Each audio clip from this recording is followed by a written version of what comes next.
যেহেতু সবাই সব কাজ করেছিল আমি বাদে, তাই তারা একটু রেস্ট নিতে গেছিলো আর আমি তখন হাঁড়িটা নামাচ্ছিলাম। আর হাঁড়িটা এত পরিমাণে ভারী ছিল, আমার একার দ্বারা সম্ভব হচ্ছিল না উল্টাতে। একবার চেষ্টা করলাম, হলো না। দুবার চেষ্টা করলাম, তাও হলো না। তিনবারের বার ম্যাডাম এসে আমাকে একটু রক্ষা করলেন। কিন্তু এদিকে ম্যাডাম যে হাঁড়ি উল্টেছে, ডিমগুলোর পুরো ভর্তা তৈরি হয়ে গেছে। কিন্তু সেটা না, ব্যাপারটা হচ্ছে ম্যাডাম যদি না হেল্প করতো তাহলে মনে হয় আমাদেরকে হাঁড়িতেই খেতে হতো। আর ম্যাডামকে আমি হেল্প করছিলাম হাঁড়ির পেছনটা একটু ধরে দিয়ে। আর এদিকে আমাদের ঘি দিয়ে তৈরি কলা পাতা রেডি, তাই আমি ম্যাডামের জন্য একটু আলাদা করে রেখে দিলাম কলা পাতাটা, ম্যাডামের যেহেতু ঘি পছন্দ। আর তারপরে আমরা আরেকটা হাঁড়ি চাপানোর জন্য রেডি করছিলাম।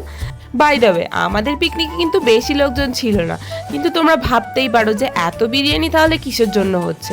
ওয়েট অ্যান্ড ওয়াচ, দেখবে এক্ষুনি এতটা বিরিয়ানি ফিনিশ হয়ে যাবে। তো প্রথমেই চাল ভাজা দিয়ে ম্যাডাম শুরু করলো, কিন্তু লজ্জা পেয়ে আবার রেখে দিল। তারপরে যে যার মতো নিয়ে নিচ্ছে সবাই। আর এই দেখো বিরিয়ানি সব শেষ।